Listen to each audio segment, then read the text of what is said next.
Sales conversations where both buyers and sellers win are rare and plagued by the cringe. We've all felt the cringe. It's that sinking feeling that buyer and seller feel when the conversation is going off the rails. My name is Adam Clay. I'm the CEO of Rainmakers. I've spent 25 years building and leading global sales organizations and thinking about the sales conversation. At the Cringe, we put the sales conversation under the microscope and explore pathways to ensuring sales reps, leaders, and managers have great sales conversations. In short, we're here to talk about both the agony and the ecstasy of a sales call. Today, my guest is Rob Toomey, president and owner of Type Coach. Rob, welcome to the Cringe. Adam, it's a pleasure to be here. I look forward to our conversation. Likewise.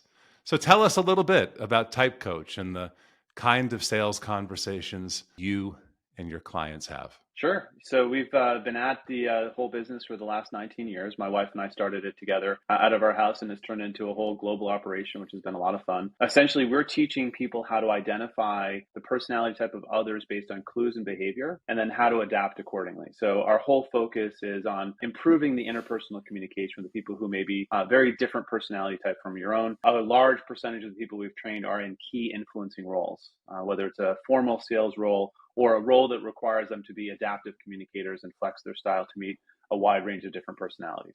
I have to ask, what causes, knowing what you know, you to cringe when you hear a sales conversation? Our observation is that people have a pretty easy time selling to people who are fairly similar to them in personality, right? And you've experienced this socially where you sit down next to someone at a party or on a plane and the conversation just kind of flows naturally. It's an indication of a similarity or simpatico in personality type. Where the cringe starts to come in is when we notice that there's a really different person on the other side of the equation from us, and we're not sure what's working and why it's not working. And so we start to grapple with okay, what's the best approach for this person? And we start to feel, both parties do, that notion of we're not in sync. This conversation is two people talking about different parts of the process at different times, and it feels awkward and uncomfortable. I love the name, the cringe, because it's exactly what it feels like. All right, thank you. So for the audience, take us through one of those conversations, an example that could color our understanding of what you're describing. What does that cringe feel like? There's so many examples. So I'll give a really, really basic one, and we can get into sort of like more substantial ones later. But a lot of extroverts find a moment or two of silence in the sales conversation to be quite concerning, an indication that something has gone wrong in the conversation. The person just giving me that blank stare. It means the person either didn't understand what I said or is about to disagree with what I said. And a lot of extroverts will solve this by doing more talking. About 50% of the population who are on the introvert side reflect that they're actually just processing the last thing that was said. They're not actually in disagreement. They're not about to, sort of jump in with an objection. They're just processing. So a lot of times the conversation will break when the extrovert starts throwing new elements on top of what they've just said before the introvert's had a chance to even process that first part. And it's coming out of that sort of nervous energy the extrovert has that, oh my gosh, a couple of seconds of silence, something's wrong, I need to fix it. And that you can start to see the conversation unravel pretty quickly, just on a really basic element of personality difference. I'd be remiss if I didn't talk about our personalities. And Indeed. An observation that you made this morning in the run-up to the show about how you and I might approach conversations differently. So could you talk a little bit about that? I'd be happy to. So some high-level observations. So the first is we understand that your brain works best when it has time to reflect. And so if I were in the process of selling something to you, Adam, I'd want to make sure that I had planted a seed in the conversation before our conversation so that you had a chance to reflect on it. So let's say today's Friday, I would want to have sent a note on Wednesday being like, hey, Adam, I'm looking forward to our conversation. Here are 3 things I'd like to discuss with you. And now I've primed the pump in your brain. You do your preferred style thinking when you have a chance to reflect. And I've given you a window to reflect, as opposed to walking into the conversation, throwing those 3 things at you and then expecting an immediate response. Whereas you would say, wow, that's a really good question, Rob. I'd like to put some thought into that. I'll come back to you next week. Which salespeople often hear, and we just assume that's the way it is, or we've done something wrong in the conversation. But you're saying, having seen my personality type, you're saying, you could have recognized the fact that I need a little bit more time to consider things, prime the pump so that when we have the conversation, I've already been allowed some reflection. Exactly. So I'm honoring what we call the 2 to 48 hour rule. We've talked to tens of thousands of introverts and we've asked them, when does your best thinking on complex topics emerge? So I don't mean like, what'd you have for breakfast? You can answer that. But if you're like, where is my business headed in the next 18 to 36 months? I want to put some thought into that, is the response for most introverts. And the consensus is somewhere between 2 and 48 hours after the topic has been introduced, their best ideas tend to emerge. So my best practice with my introvert prospects, I'm pitching someone right now on an investment opportunity. And I know that this individual is an introvert. So I actually do a quick recording of what I'd like to convey about this particular opportunity. I put a couple slides up and I send that over. And then when we meet in person, I'm simply fielding the few questions that this person has about the topic, as opposed to me going through the whole presentation live. And I know that he prefers that. Introverts are looking to avoid the moment where they have to absorb, process at the same time. They're looking to absorb, process, and then articulate as a separate event. And so if I can create the space for them to do that, I'm honoring half the population who prefer introversion. For the audience, because you've had the benefit of seeing the results of my assessment. So just to continue with this imaginary scenario that we're riffing on right now, how would you have known prior to you making the decision to send me information in advance to give me the time to digest it so that we can make the best use of our time when we meet, which I think is brilliant? Because when we hear, hey, I'm going to need a couple days to digest it, that sounds a lot like rejection to a salesperson. But we could have equipped ourselves better by determining in advance that I'm a little more introverted than average. How would you have known that in the first conversation or in the interaction that preceded the meeting that we're talking about? Yeah, so I'll try to do that. And I also want to touch on one of the really great points you made, which is the misinterpretation of natural behaviors. We all do this. We all do this all the time. And on extrovert introvert happens in people's romantic relationships. The extrovert turns to their spouse and says, "Where should we go on vacation?" And they get a blank stare and like, "Oh, this person doesn't love me, right? There's something wrong. They're not engaged. They're not excited about it." But if you say, "This weekend, I'd like to talk about where we should go on vacation," and you prime the pump, you're going to see the level of engagement that you were expecting to see in the moment. It just happens on a different timeline. So in terms of how we spot it, so, I can go through the clues for spotting introverts. They tend to talk a little bit lower volume, a slightly slower pace of speech. They do tend to do a little bit of pausing before they respond, right? It's another signal. And then if they say things like, "Hey, I'd really like to think that through," I've got a pretty good lock on that. That's the sort of nuts and bolts of how you do it. After you've had some practice with the methodology, we call it chipmunking, right? And chipmunking is pattern recognition. So if you've seen 100 extroverts and you've seen 100 introverts, you can start to spot them fairly quickly. Like in the first 30 to 40 seconds of a conversation, you're just picking up the vibe. And the reason why we call it chipmunking, for those who are curious, like when you teach a child when they're very young how to spot a chipmunk, you say it's small, it's mostly brown and has this black and white stripe. And you repeat that enough times and they can start to recognize it. And then when they go to Disney World and they see a human-sized chipmunk, they can still identify the qualities of the chipmunk because enough of them are there. It's mostly brown, it has a black and white stripe, and the shape looks the same. And the same thing is true from a personality perspective. Once you've had a chance to sort of practice this methodology, certain aspects it's almost impossible for the other person to hide. And then we always say you work on that hypothesis until you're proven wrong. If I hypothesize that you're more on the introvert side, I'd say, "Hey, do you want to think that through?" And if you're like, "No, let's talk right now," I'm like, okay, maybe I don't have the correct hypothesis, but I'm going to act upon the hypothesis until I'm wrong. I have a lot of questions, but here's one that I imagine people would be interested in. And that is, you've talked about the signals for an introvert and how you might handle the conversation. What are some of the signals for an extrovert, and what decisions might you make from there? Sure. So they're they're in more like active motion. So they're moving around, not just like quiet with their hands, but the actual trunk is moving, the head is moving, higher volume, higher pace of speech. You're going to get a lot more information from them. So like I always joke that, by noon on Monday, most extroverts had told most of their colleagues what they did over the weekend. They're just sharing a higher volume of information as a result. We do see this as a spectrum. So there's certain turbo extroverts, and then there's people who are more moderate, and it may take you a little bit longer to spot them. But the other great clue for extrovert, and this is a little bit more nuanced, extroverts want to talk things through. And so when they start to talk, they haven't formulated the sentence. They're going to discover the sentence as they talk it through. And you'll often see this as Well, Rob, as you know, I don't think of, well, actually, yes, as I think it through, and there's a transparency to the thought process. It might start going in direction B and then end up going back towards direction C in the middle of a sentence or a paragraph. For extroverts, the act of talking is a lubricant for their thinking. It's actually how the thinking emerges. And so it's a great signal, as opposed to the introvert who typically goes inside, says, is this what I want to say? And then it comes out a little bit more polished. And so would it be fair to say if I'm talking with somebody and I have a suspicion that they're an extrovert and they're beginning to think aloud, as we often hear, Mhm. as a salesperson, I would think the very last thing I want to do at that point is interrupt and try to get the conversation back on track. I want to give them some latitude to express and formulate their ideas. Do I have that right or am I off base? Let them talk, but there's always a limit. So Okay. if you have a super turbo prospect, they'll eat up 45 minutes out of your meeting talking about whatever. And you have to be careful that you're not making progress towards your stated goals. The key part that I want to talk through, I need to hear back from them what it is that I've told them to ensure that they actually got it. And this is especially true for the turbo extroverts.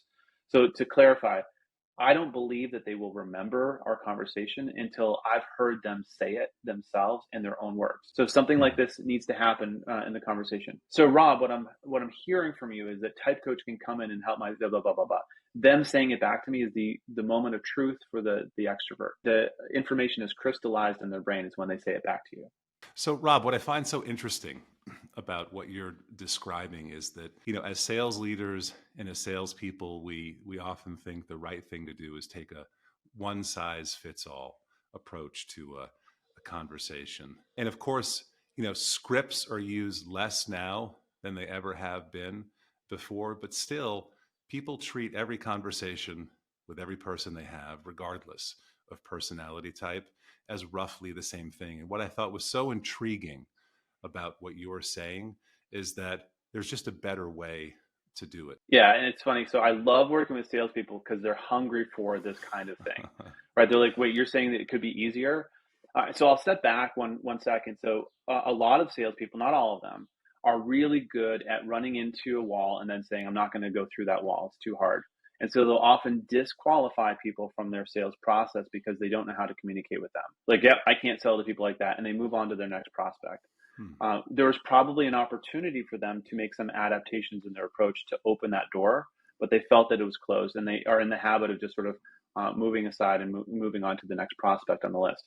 So, in terms of how we would actually do this, the best place to start is to listen for the questions that the prospect is offering. So, their questions are a signal of the kind of information that they need. So, let's say that I start off with a high level overview on the long term benefits of a solution that I'm introducing. And the person I'm talking to starts asking me how questions. Well, how much does it cost? How long does it take? How many people need to get involved? The if we were to do this, what are the logistics involved questions? That's a really strong signal for their personality type on one aspect that we look at. And if I don't tune into that and start getting into the finer points about how and the logistical elements, I'm going to lose that person because they're not actually primarily sold by the long term benefits. They're sold by first evaluating the logistical practicalities of it and then considering the long-term ramifications. So if I don't get the order right, they're going to start to think that I'm missing their signals and not sort of speaking their language. And this is what, after our sessions, salespeople are coming up usually privately and saying, "You've just explained to me why that entire group of people I struggle with has been a challenge for me." And if you think about it, a salesperson has to be pragmatic with how he or she is spending their time. And if they haven't had productive conversations with the whole population of people, and the next person they're talking to reminds them a lot of that population of people, it stands to reason they'd be like, "I haven't had success selling to this kind of person. I'm going to not, really focus on them. I'm going to move on to a much easier prospect, one where I have that, easy conversation and it's, more likely to be successful as a result." Thus, moving past a potential business opportunity. So often, when we're positioning the Type Coach platform and solution of training to our clients, it's to say, what would happen if we could get your salespeople to expand their scope of influence to include an additional 10, 15, or 20% of people they're currently writing off because they don't know how to handle. Said another way, it's an expansion of the addressable market Correct. for that Yeah. sales team and possibly that company. Now that you say it, I believe that I have witnessed that before. I think there is a closely held assumption, some conventional wisdom that would say, Well, Rob, hey, this all sounds really good, but that sounds awfully difficult Mhm. to discern quickly and accurately the type of person that I'm talking to. The key thing is to first explain we're not asking them to identify all aspects of someone's personality. We're just looking for the signals that the conversation isn't moving as smoothly or as cleanly as you'd like. And then to identify the likely underpinning reason for that. So if I'm trying a technique and it's not working, you start to experience the cringe a little bit. Like, okay, is it that I'm not going to be able to sell this person, or is there an adjustment that I can make? In my ideal world, we've gotten the entire sales function exposed to our methodology, which means that they're all familiar with the terminology that we've introduced. So things like extroversion, introversion, and the other aspects of personality. And what ends up happening is they're using that as a decoder for their conversation. So a sales manager will be talking to a field rep and saying, hey, what do you think went right and what went wrong in that conversation? And then debriefing it through the lens of personality. So, I feel like that person was a lot more relationship centric than you may have thought. And you got into the business part a little quickly. And the rep's going to be like, oh, you're totally right. And it's no longer about the rep being wrong or right. It's about not having picked up on the signal and been optimally focused on the best solution. The best feedback I've ever gotten in my career, Adam, I wasn't even there for. I got a LinkedIn message from a consultant who's working with one of our clients, and she sent me a little note out of the blue. So she said, "Rob, I went out to dinner with your the client sales group last night, and they were all talking personality type the whole time. They're like, oh my gosh, I was selling to this personality type, and this is what was going wrong." And the other guy's like, "Oh, I've been in that same spot." So if we get to that outcome, then people are using it as a shortcut to articulate their experience and then sharing best practices on what's worked in the same situation. So, Rob, in the lead up to the show, we talked a little bit about the closing spectrum.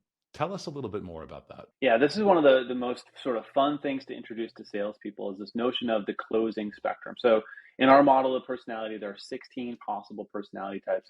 And through our interviews and our observations with our clients, we've determined sort of where each of those 16 types fits on the closing spectrum. So the basic idea is simple, that certain personalities are naturally wired to be what we call natural closers. These are people who they're always interested in closure in their lives. And so bringing up sort of like timelines, budgets, and these sort of who's doing what when questions are natural for them to do. So they fall over onto the natural closing side of the equation. On the other end of the spectrum are the natural openers. These are people whose personality is really naturally sort of gifted at staying open to exploring the possibilities of initiating relationships out of complete cold, right? So they can go into basically any situation and not push too hard or too quickly on reaching closure. So where it starts to get really interesting is, of course, a salesperson is going to have to be able to be good at both staying open to and then closing at different stages of the sales process. And so what we just noticed is that the learning curve is different based on the different personality. So we were talking, Adam, so you and I are different on this. So I'm a natural opener, which means that the thing that I've had to learn most during the course of my career, and these have led to a number of cringe moments for me, is how to introduce earlier than I would like those closing questions, right? Now, you coming from the other side of the equation, although not to the extreme edge of it, have learned in the course of your career, okay, this person isn't ready for me to start asking the closing questions. I need to be patient. I might be 2 or 3 more meetings away from reaching the point where they're ready. And that's the learning curve. So you end up, 10, 15 years into your career being capable of doing both. What I'm suggesting for people in the sales role is identifying your own style and recognizing when you're selling to someone who's very different. So I walk in knowing that I spend a lot of my time on the earlier part of a sales conversation. I'm usually the front of the funnel, the top of the funnel for our business at Type Coach. So I'm often having conversations with people who know very little about us and don't have a lot of reason to want to talk to us. So I have to warm them up really starting from scratch, which is a great fit for me as an opener. However, I need to watch for the signals of that prospect, which often will happen earlier than it would for me, that they're ready for closing, right? That they're ready for me to move into, okay, let's talk, timelines, logistics, and budget. And if I miss those signals, then I'm missing an opportunity to not only convert more quickly, but I'm also now putting that client at a disadvantage because now they're going, why is this person not closing me? They start to feel that sensation of something not working in the process. I've definitely been in that spot plenty of times. I love that. And so that's probably a perfect jumping off point to something we feel very strongly about doing here at the Cringe. And that is taking conversations that might be theoretical and grounding them in the actual words. to help the audience and anybody who's listening understand what this stuff sounds like. So you've got a role play in mind. Why don't you set it up and then you and I can run through it? The hardest part for me as a salesperson is getting into the closing question. So fortunate now, 20 years into my career, these are skills that I've learned. For those of you who are wondering what's the best way to improve in this category, it's to watch a closer close. And you watch them ask these questions with no ambiguity, no hesitation, and guess what? The client responds. That was the hardest part for me. It was, the leap of faith required to ask these questions with the fear of rejection sort of lingering right behind it. But actually, if you reach the right point in the process, take the leap of faith and you'll see the results. So the role play that I sort of had in mind, Adam, is so you're a prospective customer of mine, and I've reached a point where you're giving me all the signals that you're ready for closing, right? So if I'm talking about type coach, I'm talking about like a sales deployment across your entire sales function. So we'll do a rollout for your national sales meeting, and then we'll get some of your sales managers trained up in the program, and then you'll deploy over the course of the next 12 months. For me, as a natural opener, the process goes like this. So we've reached the point in the process in our conversation where I feel like you have everything that you need to know about type coach. So we really need to start asking the questions around logistics, timing, and budget. So is this something that you think you're going to sort of initiate in the next 3 to 6 months? That'd be helpful to know. How many people are you envisioning will be involved in the project if we move forward? And do you already have an existing budget in place that we should work within? So I'll take them one at a time, Rob. So in terms of timing, we have our sales kickoff in the last week of January. So that's 3 or 4 months out. We've got 100 salespeople at the organization, and we're working on budgets for next year, but we're thinking about this in the same way that we would think about other training tools and enablement tools. Let's say that we've got funding set aside. And what I propose as a next step, anything that we do is all done by access codes on our platform. It's super easy for us to set those up so we can go ahead and get that started. With 100 in mind, I'll go ahead and draft up an initial proposal. But the key thing for me, Adam, is we want to make this work. So if there's a need to flex on the budget side, just let us know. I'll plan to have that over to you in the next 24 hours or so after I talk with my team, and we can go from there. Okay. And role play. Rob, thank you. And so just to follow on the role play with a little interpretation. So tell us what was happening there quickly. So what's interesting for me is when I talk to natural openers about how difficult those questions are, I think it's important for a sales manager to understand that that's the hardest part of the entire thing for them. And so they often will put it off far longer than they should because they just feel uncomfortable about doing it. And so it's a rip the Band-Aid off, leap of faith kind of thing. You just have to get in the habit of doing it when the client's giving you the signals. But even though I know all this and I've done it 100 times, asking those questions, even in an artificial context like this, still provides a moment of trepidation. And so it's a very different moment of trepidation for the natural closers who have a very different set of challenges earlier on in the sales flow. So I think the key thing for me is compassion from the sales manager and a recognition for both the sales manager and the sales rep themselves. This is the area where we need to put the most energy and time. As a sidebar to that, I will also say that often when I leave a training room of salespeople, I'll say, you probably have a whole bunch of prospects that are ready for your organization to close, that your natural openers have been avoiding closing. So let's go close them right now. And so if we can, in that first 3 weeks after the training session, go out and get 10, 15% of those ready prospects to convert.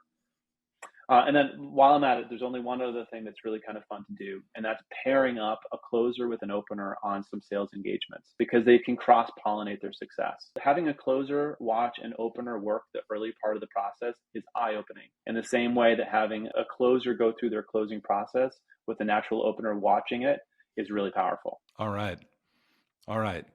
Well, just wonderful, Rob. Thank you so much. Terrific conversation. So send us out with a couple of hot takes and lessons. A couple of things that really I think stand out for me over 20 years of doing this is that you know that it's easy to sell to certain people, and it's because they're a fairly similar personality to you.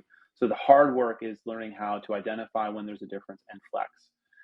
What we're learning is that people have a higher need to do that now in 2023 and 2024 than they used to, because they used to be able to move through their prospects pretty quickly. And now we're hearing our clients saying we need to make the most of every chance that we have. So there's really an intensity to this. The other key hot take for me is that it's not about you.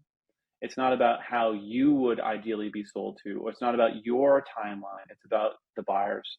And so the more you can step into their shoes and say, well, look, they're very different from me, so I need to do this. And if you just take the closing spectrum and ask yourself, do they want to be closed faster than I do, or do they want to be closed slower than I do, and adjust accordingly, you're going to make a huge difference in those interactions. Okay. All right. Very, very, very well said. Rob Toomey, president and owner of Type Coach, it's been such a pleasure speaking with you today. On behalf of everybody here at The Cringe, I want to thank you. Well, hopefully there's fewer cringes out there for your listeners after we touch on a few of these things. Thanks for having me, Adam, and the whole crew. I appreciate it, and I look forward to continuing the conversation. Thank you again, Rob Toomey. If you've enjoyed listening, follow me on LinkedIn. I regularly share insight and tips on the art of sales and the sales conversation. This podcast is produced and presented by Rainmakers, where we believe the sales conversation is everything. Check us out online at www.rnmkrs.com. Thank you.